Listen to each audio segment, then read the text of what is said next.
Hello everyone, welcome my YouTube channel. Ukraine's Air Force shoots down Russian helicopter and attack jet. The Air Force of the Ukrainian Armed Forces shot down a Russian Ka-52 attack helicopter and a Su-25 attack jet on the morning of the 27th of October. Details. Units of the Kherson Anti-Aircraft Missile Brigade subordinate to the Air Force Command Pivden, South, shot down a Russian Ka-52 helicopter at around 8 o'clock on the 27th of October. Later, at around 8:40, units of the Odessa Anti-Aircraft Missile Brigade shot down a Russian Su-25 aircraft. Oleksiy Matsuka. American Army commanders consider crossing the border with Ukraine.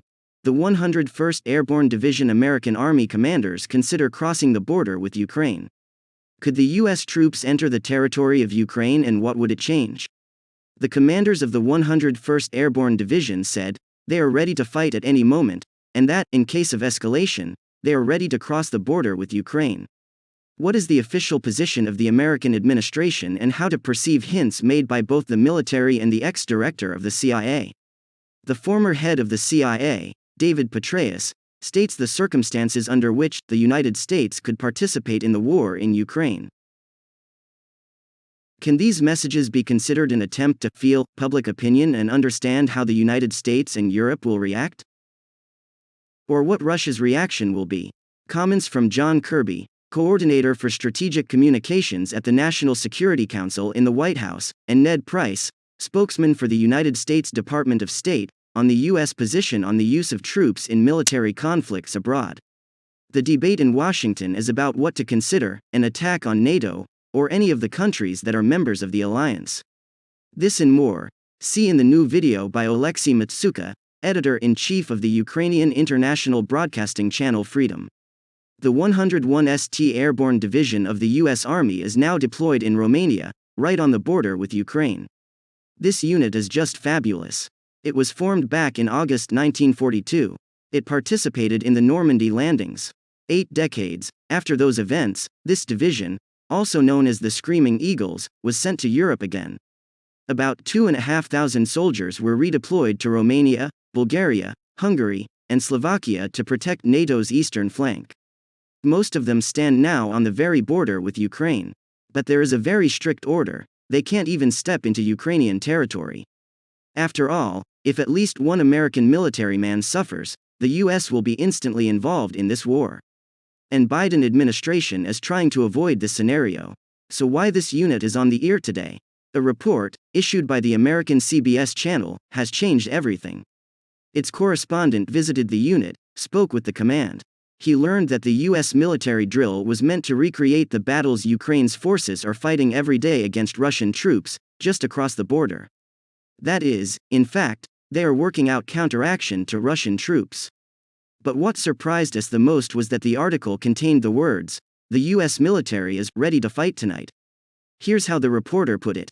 The Screaming Eagles commanders told CBS News repeatedly that they are always ready to fight tonight, and while they're there to defend NATO territory, if the fighting escalates or there's any attack on NATO, they're fully prepared to cross the border into Ukraine, CBS News agency. It's a bid announcement, isn't it? Moreover, American military do not talk too much. If they agreed to an interview and declared the possible redeployment to the territory of Ukraine, it means they've received the green light from the command. Former director of the Central Intelligence Agency David Petraeus gave an interview to the L'Express French weekly. He directly stated that there might be some situations when the United States could take part in the war in Ukraine. In the event of Russia's active actions, the US and other countries might react in one way or another, but as a multinational force led by the US and not as a NATO force. David Petraeus, former head of CIA. Two statements were published almost simultaneously. Designed for different audiences, the statements were not voiced by the officials, but they were aimed at boosting interest. Maybe this is an attempt to test the water? How will the US residents react? And what would Europe tell? Or is it a signal to Russia? Moscow is constantly raising the stakes, threatening to use nuclear weapons, so this is our response to it. So did the military say something that did not correspond to the official position? Or did the journalists get it wrong? It's time to tell you what we managed to find out on this issue. After talking with our US colleagues, we found out that the journalist who made the report is not a freshman. On the contrary, He's one of the most experienced journalists, who could not make a mistake. And then it became known that the text was coordinated with the military in advance. That is, the words about readiness to cross the border of Ukraine were not a surprise for them. They fully corresponded to the messages they wanted to convey. It will not be an exaggeration to still regard this as a signal. A signal of supporting Ukraine. And first of all, a signal to Moscow. It is impossible to constantly raise the stakes by threatening to use nuclear weapons or by talking about a dirty bomb. The US has a decent response if the situation develops to the extremes. And one of the options for this answer, at least theoretically, could be the redeployment of the 101st Airborne Division to the territory of Ukraine. It's a matter of crossing the border. Yes, the White House will do everything possible to prevent this from happening and to avoid escalation. As they did before by calling American instructors back from Ukraine, or by suggesting that the U.S. Embassy in Kyiv be guarded not by the Marines, but by State Department diplomatic security officers.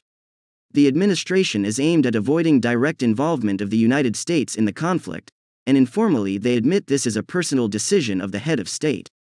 But everything has a limit. This is apparently what they wanted to demonstrate to the Kremlin. Military experts underline yet another detail. Sure, the key task of the U.S. units deployed to Europe is to protect the interests of NATO. But in the event of a real threat, these interests can be protected not only on the territory of the alliance. The protection of NATO countries is the core paradigm of the U.S. troops' involvement. They actively promote this paradigm. But it is not written that the defense of NATO should take place in the NATO countries. They can also protect the alliance in foreign territory, from which a blow can be struck. It's the Americans, the Pentagon. They will not wait for an attack on NATO structures. They will launch preventive strikes. Roman Sviton, military expert. The West is now building a checks and balances system to keep the Kremlin from irreversible steps. Deployment of American troops in Europe is one of such mechanisms. Apparently, a hint that they can go further was needed here. At least in order to start discussing such a possibility, in Ukraine, in Europe, and in the United States. Russian Kh-59 missile shot down over Dnipropetrovsk Oblast. Units from Air Command Skid, East, shot down a Russian high-precision air-launched missile over Dnipropetrovsk Oblast on the night of the 26th to the 27th of October.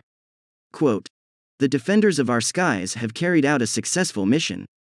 During an overnight attack, military personnel from Air Command Skid, East, destroyed a Russian Kh-59 missile over Dnipropetrovsk Oblast. Our defenders ensured that tonight there were no strikes or casualties." Details. As of 7 o'clock on the 27th of October, the situation in Dnipropetrovsk Oblast was stable. Previously, Air Forces of the Armed Forces of Ukraine reported that the Air Force units destroyed 19 Russian drones and a Kh-59 cruise missile on the 26th of October. On Wednesday, from 2200 to 2400, the Air Defense Forces of the Ukrainian Air Force destroyed 17 Iranian-made Shahed-136 kamikaze drones, and 2 more Shahed-136 were shot down by other units of the Armed Forces of Ukraine. Good day to everyone.